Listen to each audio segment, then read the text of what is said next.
और बढ़ते आगे, आपको बता दें संभल से इस बीच एक बड़ी खबर आ रही है। इस बीच सबसे बड़ी खबर संभल से, जहां कल कोर्ट में सर्वे रिपोर्ट पेश हो सकती है। आपको बता दें कोर्ट कमिश्नर पेश कर सकते हैं सर्वे रिपोर्ट। कल शाही मस्जिद को लेकर कोर्ट में सुनवाई होगी और संभल से इस वक्त की बड़ी खबर, जहां कल कोर्ट में पेश हो सकती है सर्वे रिपोर्ट और कोर्ट कमिश्नर इस सर्वे रिपोर्ट को पेश कर सकते हैं। दरअसल शाही मस्जिद को लेकर कोर्ट में सुनवाई होनी है और सर्वे रिपोर्ट इसमें एक बड़ी भूमिका निभाने वाली है। और सर्वे रिपोर्ट को सबमिट किए जाने के बाद कोर्ट में होने वाली सुनवाई में क्या कुछ तथ्य सामने आते हैं, ये भी देखने का विषय होगा।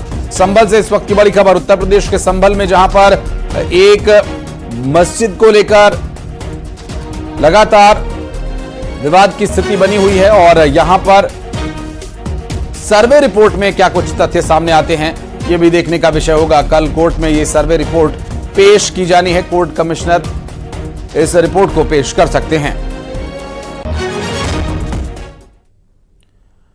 और इस बीच एक बड़ी खबर और आ रही है। संभल में हिंसा से पहले के 2 नए सीसीटीवी वीडियो सामने आए हैं, जिसमें दंगाई पत्थर उठाते हुए और इकट्ठा करते हुए दिखाई दे रहे हैं और इस दौरान वो पत्थरबाजी भी करते हुए दिखाई दे रहे हैं। दरअसल सीसीटीवी फुटेज में जो लोग दिख रहे हैं उनमें से ज्यादातर ने अपने चेहरे को छिपाने के लिए कपड़ा बांधा हुआ है।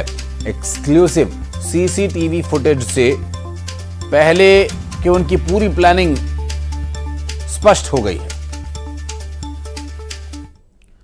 और सारंगढ़ भिलाई